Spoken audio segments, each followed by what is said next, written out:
இன்று உன் வாழ்க்கையிலே புதிதாக யாவற்றையும் கட்டுவாராக. ஆமென். தேவன் உன்னை கட்டுவிக்கிற தேவன். உன்னை மறந்து போகவில்லை. உன் சிறையிருப்பின் காலங்கள் முடிந்து மறுபடியும் உன் தேசத்துக்கு வரும்போது நீ பார்க்கிற மாதிரி வண்ணமாக இது இல்லாமல் இருந்தாலும், அவன் பார்க்கத்தக்க விரும்பத்தக்க ரூபம் அதில் இல்லாதிருந்தாலும் மகிமையின் துளிர் விட்டு எழும்புவதை காண்பாய். மகிமையான அனுபவங்களை கர்த்தர் உனக்கு வைத்திருக்கிறார்.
எஸ்ரா புஸ்தகம் 2ஆம் அதிகாரம். தேவனுடைய நாமம் மகிமைப்படுவதாக. பாபிலோன் ராஜாவாகி நேபுகாத்நேச்சார் பாபிலோனுக்கு கொண்டு போனவர்களுக்குள்ளே, அதாவது 70 வருஷத்துக்கு முன்னால சிறையிருப்பிலிருந்து எருசலேமுக்கும் யூதாவில் தங்கள் பட்டணங்களுக்கும் திரும்பி வந்தவங்க. 2ஆம் அதிகாரம் 2ஆம் வசனத்தில் செருபாபேல் தான் செஸ்பாத்சார். செருபாபேல் வர்றாரு, யெசுவா வர்றாரு, நெகேமியா வர்றாரு, செராயா வர்றாரு, ரெலையா வர்றாரு, மொர்தெகாய் வர்றாரு. அப்போ மொர்தெகாயின் காலங்களும் கிட்டத்தட்ட இதே காலகட்டங்கள் தான். அப்போ எஸ்ரா காலம் முடிஞ்சதுக்கு அப்புறம் நடக்கிற சம்பவங்களாக இதை என்ன செய்யலாம், நாம் அதை புரிந்து கொள்ளலாம்.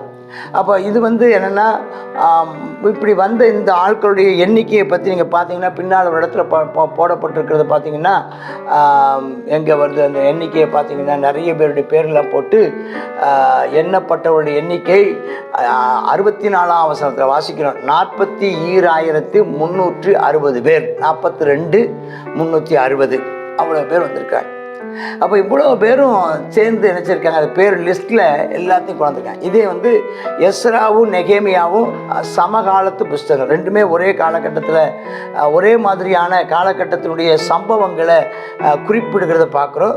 சில சம்பவங்கள் நடந்து முடிந்த பிற்பாடு எழுதப்பட்டதையும் நம்ம பார்க்குறோம். அப்போ முதலாவது வந்தது செருபாபேலுடைய தலைமையில் கொஞ்சம் பேர் வந்தாங்க. 2வது எஸ்ராவின் தலைமையில் வந்தாங்க. 3வது நெகேமியா காலத்திலையும் கொஞ்சம் பேர் வந்தாங்க அப்படின்னு சொல்கிறாங்க. இப்போ பல பேர் வந்தாங்க.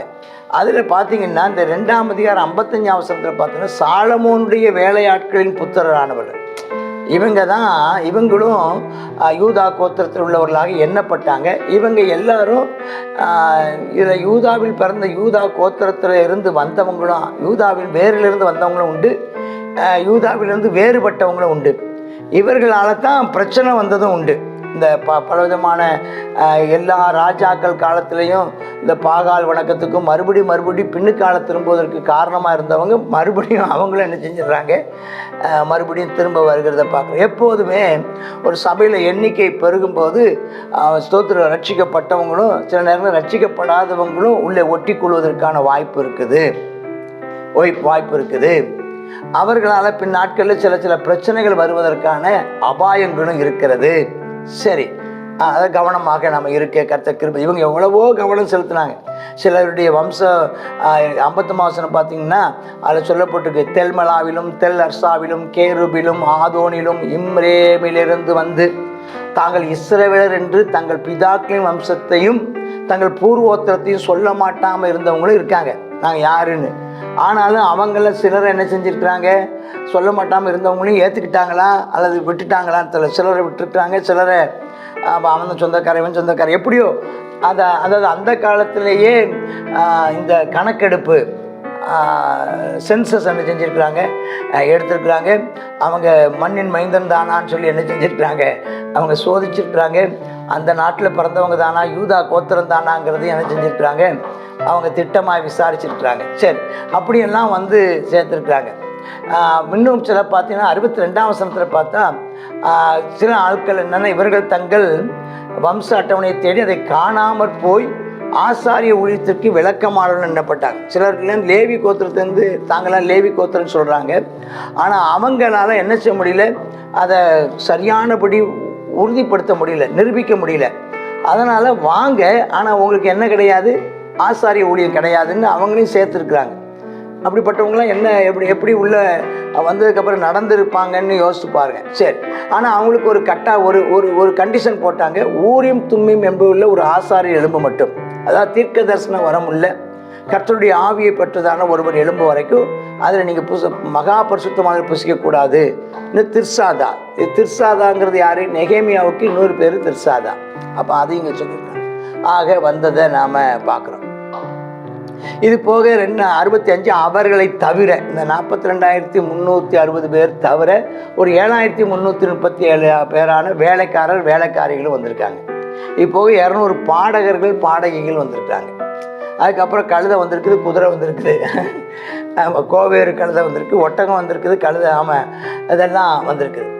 இவங்க எல்லாரும் நினைச்சாங்க, வரும்போது வர்றவங்க வம்சங்களின் தலைவர்கள் சிலர் எருசலேமில் கர்த்தருடைய ஆலயத்துக்கு வந்தபோது தேவனுடைய ஆலயத்தை அதன் ஸ்தானத்தில் எடுப்பிக்கும்படிக்கு அதற்கான மன உற்சாகமாய் காணிக்கைகள் கொடுத்தாங்க. 68 அப்போ இருந்து என்ன நம்ம தெரிஞ்சுக்கணும்னா, கிட்டத்தட்ட 50,000 பேர் முதல் ட்ரிப்பில் வந்தோம்னு சொல்கிறாங்க. சிலர் சொல்கிறாங்க இந்த 50,000 1 லட்சம் வரைக்கும் கூட இருக்கலான்னு சொல்கிறவங்களும் இருக்கிறாங்க. சரி, அப்படி வந்து 50,000 பேர் வந்து எல்லா பொருட்களையும் கொண்டு வந்து எல்லாரும் எங்கே வந்து குடியேறுறாங்க, ஆமாம், எருசலேம்லேருந்து குடியேறுறாங்க. என்ன மகிமையாக இருக்குது. எருசலேம் பாழாக்கப்பட்டு கிடக்குது. அவங்க அப்போ அது விரும்பப்படத்தக்கதான தேசமாக அது இல்லை, பாலடைஞ்சு கிடக்குது, எல்லாம் மதில் இடிந்து கிடக்குது. ஆமாம், எல்லாம் காஞ்சோரிகளும் முள்ளுகளும் நிறைஞ்சு கிடக்குது. ஆனாலும் நம்பிக்கையோடு கூட வந்து இறங்குறாங்க. அந்த இடத்தை மறுபடியும் கர்த்தர் புதுப்பிப்பாராக. காஞ்சோரி முளைச்ச இடத்துல மிருத செடி முளைப்பதாக. ஹல்லேலூயா. பாழான மண்மேடுகள் திரும்ப கட்டப்படுவதாக, இழிந்த மதில்கள் திரும்ப எடுப்பித்து கட்டப்படுவதாக. ஹல்லேலூயா, ஹல்லேலூயா, ஹல்லேலூயா. அரண்மனை முன்போல் எழும்புவதாக, ஆலயம் மறுபடியும் அதன் ஸ்தானத்தில் கட்டப்படுவதாக. கர்த்தர் இன்று உன் வாழ்க்கையிலே புதிதாய் யாவற்றையும் கட்டுவாராக. ஆமென். தேவன் உன்னை கட்டுவிக்கிற தேவன், உன்னை மறந்து போகவில்லை. உன் சிறையிருப்பின் காலங்கள் முடிந்து மறுபடியும் உன் தேசத்துக்கு வரும்போது நீ பார்க்கிற மாதிரி வண்ணமாக இது இல்லாமல் இருந்தாலும், அவன் பார்க்கத்தக்க விரும்பத்தக்க ரூபம் அதில் இல்லாதிருந்தாலும் மகிமையின் துளிர் விட்டு எழும்புவதை காண்பாய். மகிமையான அனுபவங்களை கர்த்தர் உனக்கு வைத்திருக்கிறார். மகிழ்ச்சியோடு கூட கொடியேறு. கர்த்தர் காரியங்களை சீக்கிரமாய் மாற்றி அழகாக்கி மேன்மைப்படுத்துவாராக. ஆமேன், ஆமேன். God bless you.